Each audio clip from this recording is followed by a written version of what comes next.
사도신경으로 우리 신앙을 하나님께 고백하겠습니다. 나는 전능하신 아버지 하나님 전지의 창조주를 믿습니다. 나는 그의 유일하신 아들 우리 주 예수 그리스도를 믿습니다. 그는 성령으로 잉태되어 동정녀 마리에게서 나시고 본디오 빌라도에게 고난을 받아 십자가에 못 박혀 죽으시고 장사된 지 사흘 만에 죽은 자 가운데서 다시 살아나셨으며 하늘에 오르시어 전능하신 아버지 하나님 우편에 앉아 계시다가 거기로부터 살아있는 자와 죽은 자를 심판하러 오십니다. 나는 성령을 믿으며 거룩한 공교회와 성도의 교제와 죄를 용서받는 것과 몸의 부활과 영생을 믿습니다. 아멘. 우리 함께 찬송가 436장 함께 찬양하겠습니다. 찬송가 436장입니다. 나 이제 주님의 새 생명 얻음모 옛것은 지나고 새 사람이로다. 그 생명 내 맘에 강같이 흐르고 그 사랑 내게서 해같이 빛난다. 영생을 누리며 주 안에 살리라. 오늘도 내일도 주 함께 살리라. 주 안에 감추인 새 생명 얻으니 이전에 줬던 것 이제는 값없다. 하늘의 은혜와 평화를 맛보니 찬송과 기도로 주 함께 살리라. 영생을 누리며 주 안에 살리라. 오늘도 내일도 주 함께 살리라. 산천도 조목도 새것이 되었고 죄인도 원수도 친구로 변한다. 새 생명 얻은 자 영생을 누리니 주님을 모신 맘 새 하늘이로다. 영생을 누리며 주 안에 살리라. 오늘도 내일도 주 함께 살리라. 주 따라가는 길 험하고 멀어도 찬송을 부르며 뒤따라가리라. 나 주를 모시고 영원히 살리라. 날마다 섬기며 주 함께 살리라. 영생을 누리며 주 안에 살리라. 오늘도 내일도 주 함께 살리라. 아멘. 오늘 우리에게 주실 하나님의 말씀은 베드로전서 4장 1절에서 11절까지의 말씀입니다. 베드로전서 4장 1절에서 11절까지의 말씀 한 절씩 교독 후 마지막 절을 합독하겠습니다. 그리스도께서 이미 육체의 고난을 받으셨으니 너희도 같은 마음으로 갑옷을 입으라. 이는 육체의 고난을 받은 자는 죄를 그쳤음이니 그 후로는 다시 사람의 정욕을 따르지 않고 하나님의 뜻을 따라 육체의 남은 때를 살게 하려 함이라. 너희가 음란과 정욕과 술 취함과 방탕과 향락과 무법한 우상 숭배를 하여 이방인의 뜻을 따라 행한 것은 지나간 대로 족하도다. 이러므로 너희가 그들과 함께 그런 극한 방탕에 다름질하지 아니하는 것을 그들이 이상히 여겨 비방하나 그들이 산 자와 죽은 자를 심판하기로 예배하신 이에게 사실대로 고하리라.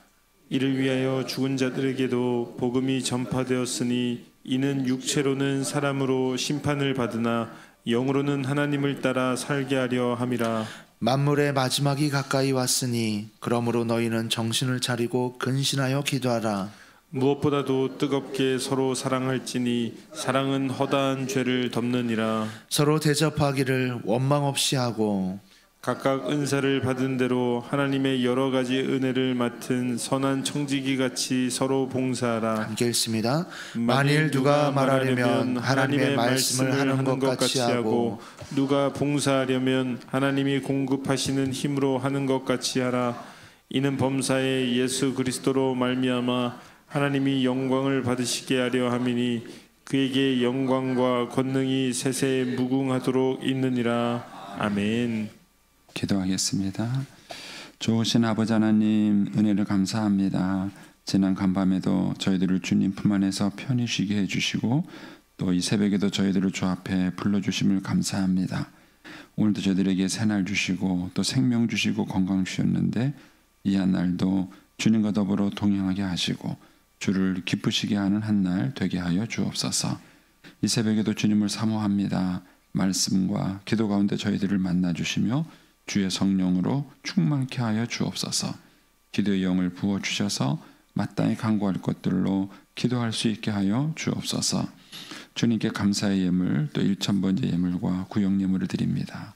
믿음으로 또 순종으로 감사함으로 드리는 예물을 주님께서 기뻐 받으시며 약속하신 하늘의 복과 땅의 복으로 충만하게 채워 주옵소서. 주의 은혜로 종의 가정들을 형통케 해주시며 그 자녀들을 축복하여 주옵소서. 예수님의 이름으로 축복하며 기도하옵나이다. 아멘. 이 새벽에도 주의 은혜와 축복이 함께 하시기를 축원합니다. 이 베드로 전서는 이제 핍박받고 있는 성도들에게 쓰여진 것입니다. 핍박받고 있는 성도들에게 어떻게 그 고난 속에서도 이제 믿음의 삶을 살아갈 것인가 하는 것을 가르쳐 주시고 이제 권면해 주기 위해서 우리에게 쓴 것입니다. 이제 이것은 핍박은 우리의 신앙을 약하게 할 수 있다는 것을 그 밑에 깔고 있는 것입니다. 핍박이 계속 이제 이어지게 되면 사람은 그 핍박 때문에 좌절하거나 낙심할 수 있어요. 이제 그런 것들을 어떻게 극복하고 계속 믿음으로 승리할 수 있을 것인가 하는 것들을 이제 권면해 주기 위해서 이제 이 말씀이 쓰여진 것입니다. 자, 이제 1절 말씀 이게 먼저 보시면 그리스도께서 이미 육체의 고난을 받으셨으니 그러니까 예수님께서 우리의 죄를 위해서 십자가에 죽으시고 고난 받으신 것 그것을 말하는 것이죠. 그리스도께서 이미 육체의 고난을 받으셨으니 너희도 같은 마음으로 갑옷을 삼으라 그랬습니다. 여기에 보면 같은 마음으로라는 말이 나오죠. 이 베드로는 이 성도들에게 편지를 쓰면서 이것을 굉장히 많이 강조해요. 이 앞에서는 뭐라고 표현했냐면은 이와 같이 이런 표현을 했어요. 이와 같이 그리스도께서 이렇게 한 것과 같이 아내들은 남편에게 복종하라. 그리스도께서 이와 같이 한 것처럼 남편들은 아내를 귀히 여기라. 그리스도께서 이와 같이 한 것처럼 너희는 이 고난 속에서도 선한 삶을 살아라. 이것이 지금 베드로가 계속 권면하고 있는 거예요. 그래서 여기에 같은 마음으로라는 얘기는 예수님과 같은 마음인 것입니다. 그래서 저와 여러분이 어떤 마음을 가지고 있는가를 아셔야 됩니다. 우리가 이 땅을 살아가는 동안에 우리의 마음이 여러 가지로 변해요. 그런데 그 여러 가지로 변하는 그 마음이 예수님과 같은 마음인가 하는 것입니다. 예수님과 같은 마음을 가지고 너희가 이 시대를 살아야 된다라는 얘기를 해요. 그러면 거기에 이제 2절과 이제 2절 이하에 보면 예수님과 같은 마음으로 산다는 게 뭔가를 설명해 줍니다. 거기 보면 2절에 그 후로는 뭡니까? 예수님께서 우리를 위해서 육체의 고난을 받으셨어요. 그런 후를 말하는 것이죠. 다시는 사람의 정욕을 따르지 않고 하나님의 뜻을 따라 육체의 남은 때를 살게 하려 함이라. 거기 보면은 사람의 정욕을 따라 사는 사람이 있고 하나님의 뜻을 따라 사는 사람이 있어요. 여러분들은 어떻게 살고 계세요? 여러분들이 매일매일을 살아가는 오늘을 살아가는 여러분들의 삶의 목표 또 삶의 어떤 그런 지침 어떤 이런 순간들 속에 살아가는 것 이것이 사람의 정욕을 따르고 있는가 하나님의 뜻을 따르고 있는가. 이제 신자들이 착각하는 것은 자기가 예수 믿기 때문에 자기가 하는 것은 다 믿음인 줄 알아요. 그렇지 않죠? 예, 여러분 자기가 뭐 성령의 은혜를 받았기 때문에 한 번 성령의 은혜를 받은 사람이 계속 올바르게 살아가는 줄 알아요. 실제 그렇습니까? 여러분들이 삶을 돌이켜보면 알지요. 여러분의 삶을 잘 모르겠거든 예수 믿는 여러분의 배우자를 보세요. 그렇게 살고 있는 거. 그러면 금방 알 수 있습니다. 그러니까는 예수 믿는 사람이라 그래서 저절로 하나님의 뜻대로 살고 있는 게 아니에요. 그래서 우리는 늘 매 순간 자기를 체크해야 돼요. 내가 사람의 정욕으로 살고 있는지 하나님의 뜻을 따라 살고 있는지를 체크해야 됩니다. 그럼 사람의 정욕이 뭔가? 3절에 거기에 나와 있죠. 3절에 뭐라고 나와 있습니까? 너희가 음란, 정욕, 술취함, 방탕, 향락, 무법한 우상숭배 이런 것들이 사람의 정욕. 이런 것들을 다 모아서 뭐라 그러냐면은 이방인의 뜻을 따라 이렇게 말하는 거예요. 그러니까는 이방인의 뜻, 다르게 표현하면 사람의 뜻과 하나님의 뜻이 늘 이렇게 대조가 되는 것입니다. 그럼 저와 여러분이 하나님의 뜻을 따라 살고 있는지 아니면은 사람의 뜻, 이방인의 뜻을 따라 살고 있는지를 늘 체크를 해야 됩니다. 그리고 예수님과 같은 마음을 가진 사람은 하나님의 뜻을 따라 살고 있는 거예요. 이것이 예수님과 같은 마음을 가지고 살아가는 사람이라는 것이죠. 1절 말씀으로 다시 가시면 그리스도께서 이미 육체의 고난을 받으셨으니 너희도 같은 마음으로 그다음 뭐 하라랍니까? 갑옷을 삼으라.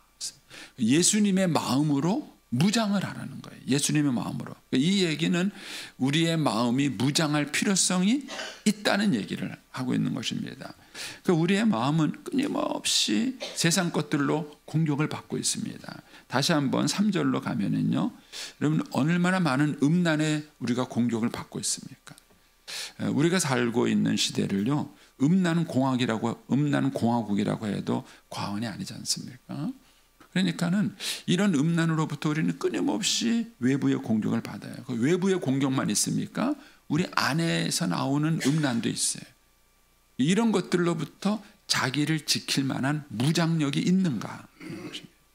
이것이 왜 나쁜 것이고 이렇게 하면 왜 안 되는지에 대해서 우리가 정확하게 무장하지 않으면 우리가 이런 유혹이 있을 때 쉽게 타협하고 넘어지는 거예요. 자, 그 다음에 나오는 정욕도 마찬가지죠. 우리가 정욕의 여러 가지 많은 유혹을 받고 있습니다. 성경에 있는 표현을 보면은 육신의 정욕, 안목의 정욕, 이생의 자랑. 기본적인 우리가 갖고 있는 정욕이에요. 그러면은 이런 정욕으로부터 자기를 지킬 만한 무장력이 있는가 하는 거예요. 이것을 무장할 수 있는 것이 예수님과 같은 마음으로 무장을 하는 거예요. 갑옷을 입는 것입니다. 그래서 어떤 면에서 이 베드로 전서를 쓴 이유는 이 사도 베드로가 그 당시 성도들을 무장시키기 위해서 쓴 거예요. 왜 우리가 세상을 본받으면 안 되는지, 왜 우리가 그들과 같이 살아가면 안 되는지, 왜 우리가 고난 가운데 있으면서도 우리가 선한 행실을 해야 되는지, 이런 것들에 대해서 분명히 가르쳐주고 이해하고 확신을 시켜줌으로써 우리가 그 세상을 본받지 않도록 살게 하기 위해서 무장시켜주는 것입니다. 그러면 우리가 이런 생각을 해볼 수 있습니다. 우리는 자녀들을 무장시키고 있는가? 우리의 자녀들은 세상의 유혹을 받지 않을까요? 우리의 자녀들은 세상의 그런 어떤 정욕, 음란 이런 것으로부터 공격당하지 않을까요? 그러면은 그런 아이들에게 어떻게 이것을 무장시켜 주십니까, 여러분? 무엇을 그들에게 권면을 해 주십니까? 그러니까는 이러한 것들에 대해서 우리가 분명한 무장을 하지 않으면, 그리고 분명하게 말씀으로 우리가 하지 않으면 우리가 언제든지 여기에 무너질 수 있고 넘어질 수 있는 것입니다. 그러니까는 부모들이 해야 될 역할이 어떤 면에서는 내 자녀에게 쓰는 베드로 전서가 여러분에게 있으셔야 돼. 여러분들의 인생을 살아오고 지금까지 신앙생활해 오면서 수많은 실패도 경험하고 성공도 경험하셨어요. 그런 것들을 통해서 여러분들이 여러분들의 자녀들에게 어떻게 이 시대에 믿음으로 살아갈 수 있는지, 어떻게 이 세상을 본받지 않고 이방인의 뜻을 따르지 않고 하나님의 뜻을 따라 살아갈 수 있는지, 이것에 대해서 여러분들이 자녀들을 무장시켜 주셔야 돼요. 갑옷을 입게 만들어 주셔야 되는 거예요. 베드로는 그런 의미에서 예수님과 같은 마음으로 너희가 갑옷을 입으라, 그렇게 말하는 것이죠. 좀 이해가 어려우시면 다시 저 쉬운 걸로 하면 이겁니다. 베드로가 베드로전서 2장에서 그리스도께서 억울하게 고난당하고 십자가를 지신 얘기를 했어요. 그리고 이와 같이 아내들에게 뭐라 그러냐면은 그런 마음을 가지고 불신 남편에게 믿음으로 살으라고 얘기하는 거예요. 이런 것들이 예수님과 같은 마음으로 무장하도록 만드는 것입니다. 그러니까는 어떻게 살아가는 것이 믿음의 삶을 살아가는 것인지에 대해서 우리는 우리들의 자녀들에게 구체적이고도 분명하게 얘기를 해줘야 아이들이 그 예수님과 같은 마음으로 무장할 수 있다는 것입니다. 같은 갑옷을 입을 수 있다는 것이죠. 이런 것들이 부모들이 해야 될 일이고 어른들이 해야 될 일이에요. 근데 문제는 어른들이 싸운다는 게 문제예요. 이게 문제인 거예요. 마땅히 그런 것들을 가르치고 권면해야 될 어른들이 맨날 부부싸움을 하고 있는 거예요.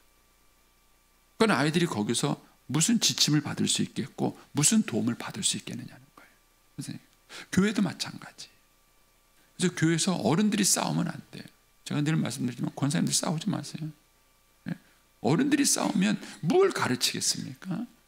젊은 사람들에게 그런 인생을 살아가면서 예수님과 같은 마음을 가지고 어떻게 하나님의 뜻을 따라 살아갈 수 있는지를 어떻게 가르쳐 줄 수 있겠냐. 이런 것들이 지금 이제 베드로가 지금 이렇게 얘기를 우리에게 쭉 이야기를 해주고 있는 것입니다.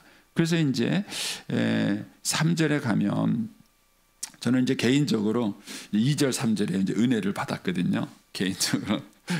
개인적인 얘기지만 거기 보면 그런 표현이 나오죠. 그 후로는 다시 사람의 정욕을 따르지 않고 하나님의 뜻을 따라 육체의 남은 때를 살게 하며 육체의 남은 때를 우리가 다른 말로 뭐라 그래요? 여생이라 그러잖아요. 여생, 남은 생. 여생을 어떻게 살 것인가? 저는 이제 이 말씀 묵상하면서 그 묵상을 했어요. 내 남은 여생을 어떻게 살 것인가? 여기에 나오잖아요. 뭐라고요? 하나님의 뜻을 따라 살아라. 내 남은 여생을 하나님의 뜻을 따라 살아야 되겠다. 이런 이제 묵상을 저는 또 했어요. 그리고 3절에 보면은 그런 말 하잖아요. 너희가 음란과 정욕과 술 취함과 방탕함과 향락과 무언을 이방인 뜻을 따라 행함은 지나간 때로 족하다. 이제 지나간 그런 실패, 좌절 많이 했잖아요. 하나님께 불순종한 적도 있었고 많이 했잖아요. 그거는 이제 지나간 걸로 족하고 지금까지 한 걸로 그는 지금까지 한 실수로 족하고 이제 내 남은 여생은 내가 하나님의 뜻을 따라 살아야 되겠다. 근데 저는 개인적으로 2절 3절 말씀이 저한테는 굉장히 은혜가 되어서 많이 묵상을 좀 했던 그런 말씀입니다. 자, 다시 4절로 가보겠습니다. 자, 4절에 가서 이렇게 말하죠. 이러므로 너희가 그들과 함께 그런 극한방탕에 다름질 아니하는 거. 이게 참 이 성경의 표현이 기가 막혀요. 거기 보면은 극한방탕이라 이러는 표현이 나왔어요. 그 극한방탕이 뭐죠? 음란, 정욕, 술 취함, 방탕, 향락 이런 것들이 극한방탕이에요. 그런데 이방인들이 그 극한방탕에 뭐 하고 있다고요? 다름질하고 있다는 거예요. 미친 듯이 다르고. 저는 이거를 보면서 성경이 참 기가 막힌 거예요. 요즘 우리 시대가 이렇지 않습니까? 우리 시대가, 우리나라가 지금 전 세계에서 양주 판매 1위인 거 아세요? 술 판매 1위가 우리나라예요. 이건 내가 볼 때는 이 방탕을 향해서 우리 사회가 막 달려가는 거예요. 이제 우리나라가 일본보다 국민소득이 앞섰대요. 아유, 저 어렸을 때 생각하면 꿈만 같아요. 저 어렸을 때 일본산 제품 오키도키 누가 어디 가면은 야 이거 일본 거야, 이거 일제야. 그게 얼마나 저희 어렸을 때에는 그게 꿈이고 환상이고 그랬어요. 그렇죠? 그런 시절이 있었는데 지금은 일제야 그러면 쪽팔려요. 오히려 우리나라 거야 하는 게 훨씬 더 나은 이런 시대가 됐어요. 그리고 우리나라가 일본보다 국민소득이 앞서는 시대가 됐습니다. 얼마나 꿈 같은 시대예요. 그런데 이런 엄청난 이렇게 부를 누리는데도 사람들은 전혀 고마워할 줄 모르고 감사하는 마음을 잃어버리고 살아가고, 그리고 우리 사회는 여기 나와 있는 것처럼 극한 방탕으로 다름질을 하고 있어요. 소비와 향락, 타락, 이런 문화로 얼마나 우리 사회가 다름질하고 있는지 모릅니다. 그런데 이런 그걸 베드로가 지금 얘기하는 것이죠. 그런데 4절은 지금 그 얘기가 아니고 4절에 가시면 이러므로 너희가 그들과 함께 그런 극한 방탕에 다름지 아니하는 것을 그들이 이상히 여겨 비방하라. 이게 불신자들이 우리를 비방하는 이유. 그들은요, 왜 너 술 안 먹어? 그러면 아니, 안 먹을 수 있죠. 다 먹어야 돼요. 저희 딸이 이제 대학에 처음 입학했을 때인데, 이제 처음에 가면 뭐 회식 같은 거 하잖아요. 예, 하니까는 그러니까 이제 그 선배가 이렇게 술을 주더래요. 우리 딸이 안 먹는다 그랬대요. 그러니까 왜 그러냐? 저는 예수 믿기도 하지만 우리 아빠가 목사예요. 그랬다는 거예요. 그러니까 그 술을 권하는 친구가 뭐냐면, 야, 우리 아빠는 장로야. 그랬대.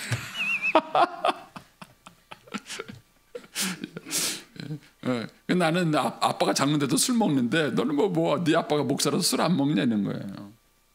이게 우리 사회가 웃긴 거예요. 아니, 자기 먹으면 되잖아요. 자기 먹는 걸 누가 뭐라 그래요? 근데 왜 남에게 강요하냐고요. 예? 자기가 먹으니까 왜 남도 먹으라고 그렇게 하냐고요. 이것이 죄인들의 심리예요.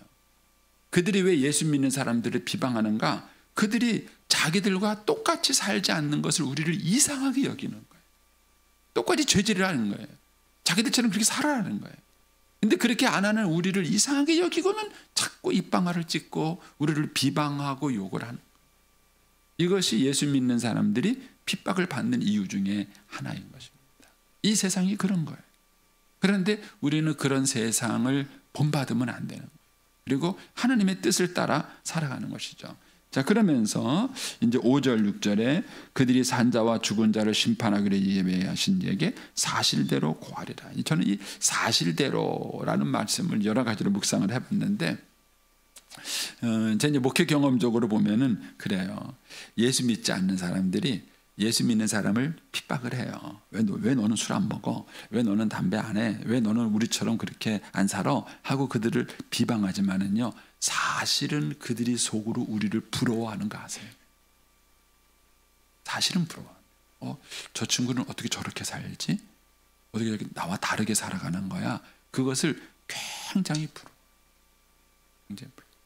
그래서 여러분들이 그 내막을 아셔야 됩니다. 그래서 예수 믿지 않는 사람들은 사실은 방황하는 사람들이에요.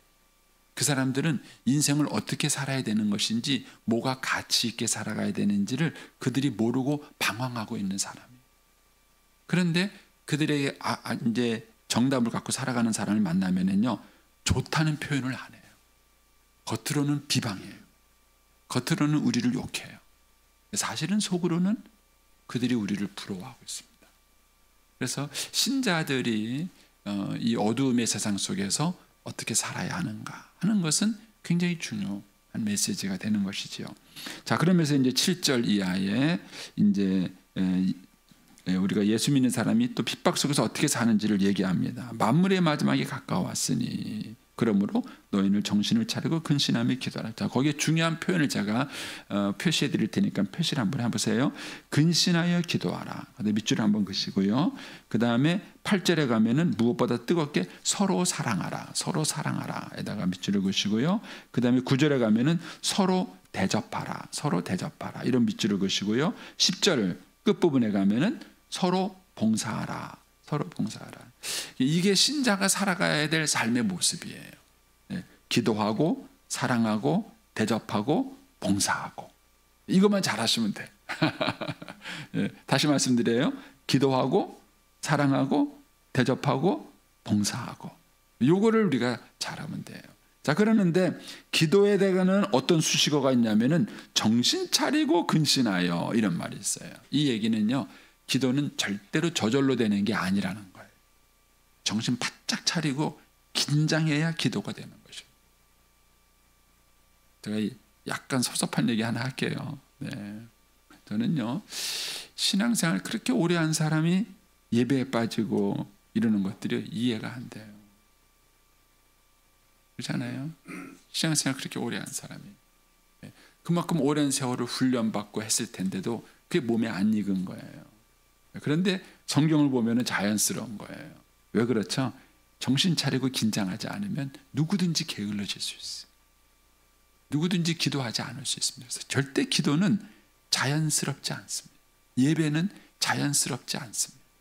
인간의 죄성과 어긋나는 거예요. 그래서 정신을 바짝 차려야 돼요. 정신을 바짝 차리고 근신하라는 얘기는 긴장하라는 거예요. 긴장하지 않으면 기도하는 것 절대로 되는 거예요. 절대로. 예, 하고 싶은 얘기 많지만 넘어갑니다. 자, 그다음 이제 8절에 가면 무슨 얘기냐면요. 무엇보다 뜨겁게 서로 사랑하라. 이게 표현이 재밌어요. 뜨겁게 사랑하는 거, 그 차갑게 사랑하는 게 있나요? 근데 사랑을 뜨겁게 더 열심히 할 수 있다는 뜻이죠. 근데 내가 사랑하고 있는지 사랑하고 있지 않는지를 판별해 보는 방법이 있어요. 그게 뭐냐면 그 뒤에 사랑은 허다한 죄를 덮느니라. 남편을 사랑한다면 남편 허물 자꾸 지적하지 마세요. 그런데 남편들은 자기 아내가 무서워요. 왜냐하면 20년 년 얘기를 아직까지 하거든. 아직까지. 뭐 한다는 거예요? 용서 안 했다는 거예요. 허물을 안 덮었다. 사랑하면은요 허물을 덮어줘. 사랑하면 허물을 덮어줘. 그래서 여러분들이 관계에서 상대방의 허물을 자꾸 들춰내고 있다면 사랑하고 있지 않은 거예요. 그런데 우리는 정의라는 이름으로 들춰내요. 옳은 일을 한다는 거예요. 내가 바르게 말한다는 거예요. 이것 때문에 우리는 상대방의 허물을 자꾸 들춰내요. 근데 사실은 사랑하지 않습니다. 만약에 그럼 목사님 상대방이 잘못하고 있는 거를 그대로 내버려 두라는 말입니까? 아니죠. 잘못한 거 바로 잡아야죠. 그럼 어떻게 해야 됩니까? 예, 정의도 행하고 사랑도 행하려면 답은 하나예요. 십자가를 지십니다. 십자가를 못 지는 거예요. 그러니까 우리는 정의라는 이름을 가지고 뭐 하는 거예요? 상대방을 정죄합니다. 그리고 자기는 사랑하고 있다고 생각합니다.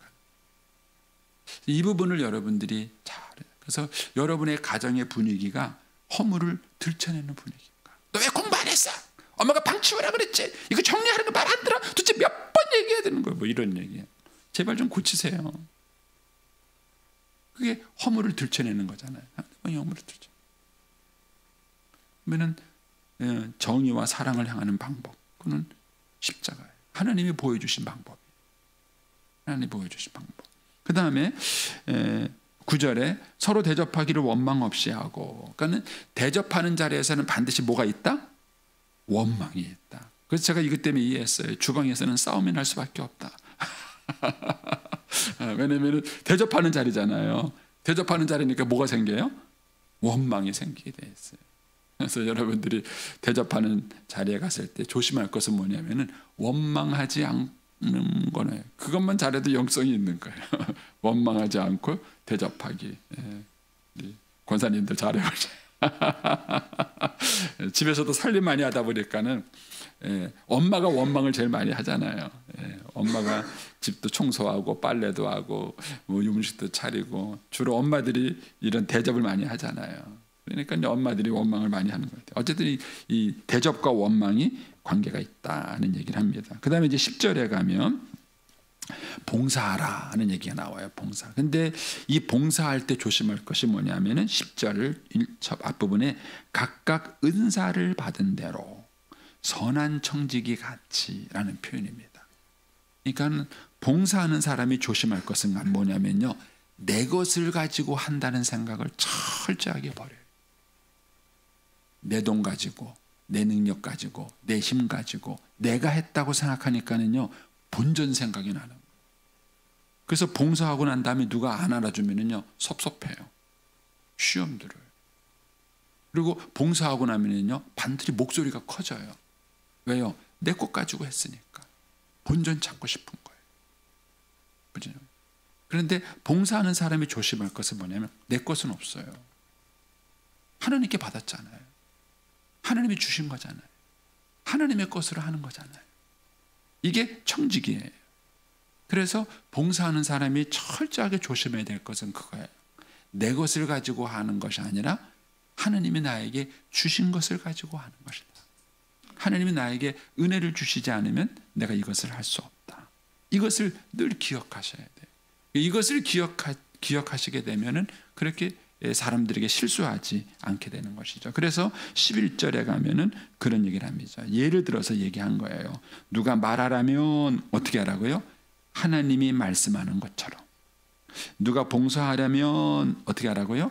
하나님이 공급하시는 것처럼 그렇게 하라는 거예요. 요즘 우리말로 말하면은 주님이라면 어떻게 하셨을까? 예수님이라면 어떻게 하셨을까? 그 생각을 해보고 하라는 것입니다. 그것이 봉사하는 사람이 기억해야 될 문제. 저는 이제 이 말씀들을 묵상해 보면은 교회 안에 생기는 많은 갈등들은 이 영적인 원리들을 우리가 무시했거나 놓쳤기 때문에 생기는 문제들이에요. 그러면서 이제 11절에 이렇게 말합니다. 이는 범사에 예수 그리스도로 말미암아 하나님께 영광을 받게 하려 함이라. 그럼 이 얘기를 다르게 표현하면은 우리는 범사에 무슨 일을 하든지 하나님께 영광을 돌리도록 해야 되는 거예요. 그렇죠? 근데 이거를 또 다르게 표현하면은요, 나의 범사예요. 나의 범사. 이거를 다르게 표현하면 뭡니까? 나의 삶이에요. 내 일상의 모든 삶이에요. 그 삶이 하나님께 영광이 되게 하는 것, 그것이 내 삶의 목표예요. 내 삶의 목표인 것입니다. 그리고 그것이 인생을 바르게 살아가는 것입니다. 그래서 이 얘기를 지금 쭉 베드로가 지금 핍박받고 있는 성도들에게 권면하고 있는 내용인 것입니다. 그래서 오늘 아침 이 말씀을 다시 한번 여러분들이 잘 묵상하셔서 많은 내용을 오늘 얘기를 해주고 있는데 그 중에서 뭐 다 기억은 안 되실 거예요. 하나님이 오늘 아침에 나에게 주시는 말씀이 뭔가 여러분들이 잘 묵상을 해보시고 또 그걸 적용하셔서 저와 여러분이 하나님의 기쁨이 될 수 있게 되기를 축복합니다. 기도하겠습니다. 오늘